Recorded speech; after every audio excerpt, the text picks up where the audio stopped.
Please note that this content is for adults only. Viewer discretion advised. If you haven't yet, hit the subscribe, like, and share.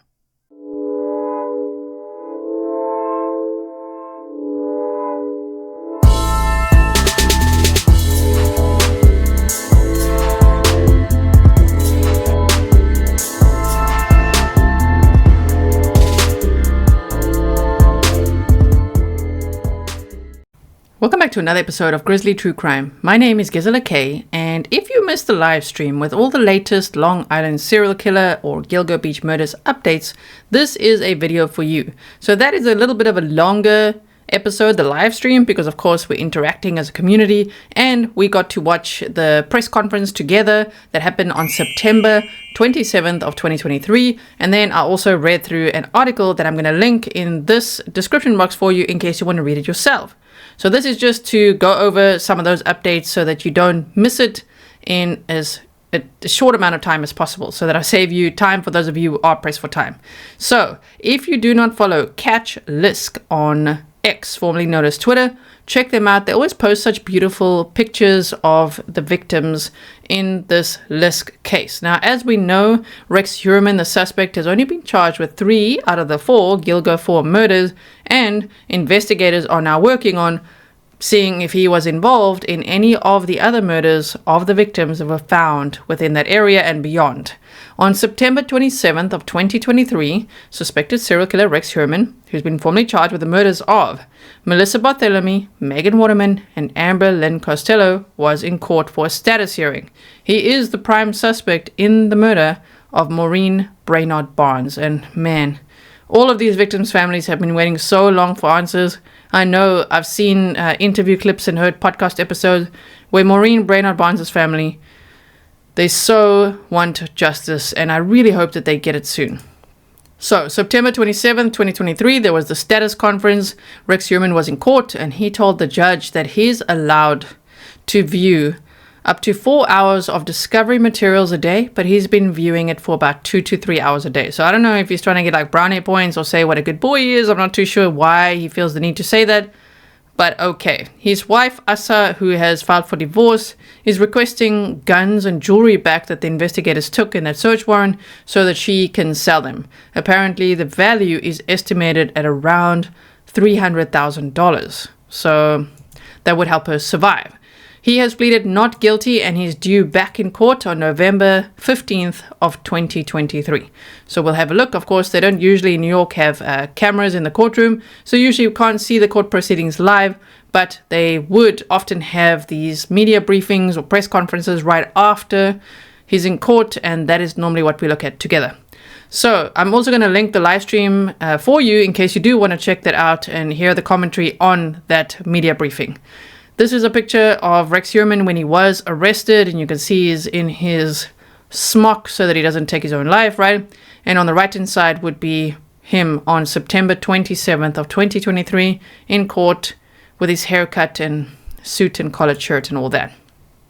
Reporters said that before he left, Rex stared at all of them and then walked out. He's done this before. 200 to 300 guns were seized during a search of Rex's home. More than 50 of these guns were purchased illegally, so that's news to us, right? He had permits for 92 of his guns. Many long guns did not require permits. According to Asa's attorney, Heurmann was a gun guy who attended NRA, National Rifle Association, conferences and had many valuable collector's items that he collected illegally. Rex had collected guns dating back to the 1860s, including various firearms manufactured in Europe. They say, for example, at least 26 unregistered handguns, 15 unregistered assault weapons, and 10 high-capacity magazines appear to have been possessed in the defendant's home in violation of state firearm laws. This is from the Assistant Suffolk County DA, Lawrence Opiso. Suffolk investigators said they always planned to transfer the weapons to authorities in Nassau. They also don't believe that he used any of these guns on his victims, but we don't know that yet. Heurmann's defense attorney, Sabato Capone, said the confiscated cash includes magazines, cases, attachments, ammunition, bullet fragments, and shell casings. According to court documents, male hair was recovered from the burlap used to wrap Megan Waterman's body. And that DNA was found to be a match to leftover pizza crust that Rex Heuermann threw into a Manhattan garbage can in January of 2023. Now, we'd already heard of his wife's hairs being found on the burlap and that could be from transference and all of that. But now we're hearing there was a male hair. And this is now very solid DNA evidence then. Because if that male hair matched the DNA on the pizza crust, and then after he was arrested and they did that buccal swab, and that's all a match, then they've got some pretty solid evidence against him, especially in Megan Waterman's case. So, prosecutors on Wednesday confirmed that the pizza crust DNA was consistent with the DNA swab provided by Heurmann after his arrest. Defense attorney Michael Brown said that he has been given very little discovery and no DNA evidence yet, but I think that's just him being a lawyer, right? Because damn, he's been given a lot of discovery so far. He said he got another flash drive with 5,000 pages of discovery and 10,000 photos. So they've got a lot to work through. He said that the 5 hard drives that he received in August included over a year's worth of video surveillance of RH outside his Long Island home, which captured him heading to work, spending time with family, chopping wood, and hanging out on his porch. RH's attorney said that he hopes to have all discovery by November 15th of 2023, which of course, as we know, is his next court date.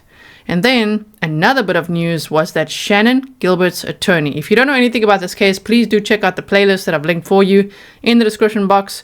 We actually first started looking at Shannan Gilbert's case because Shannan Gilbert's case was the catalyst for this whole case.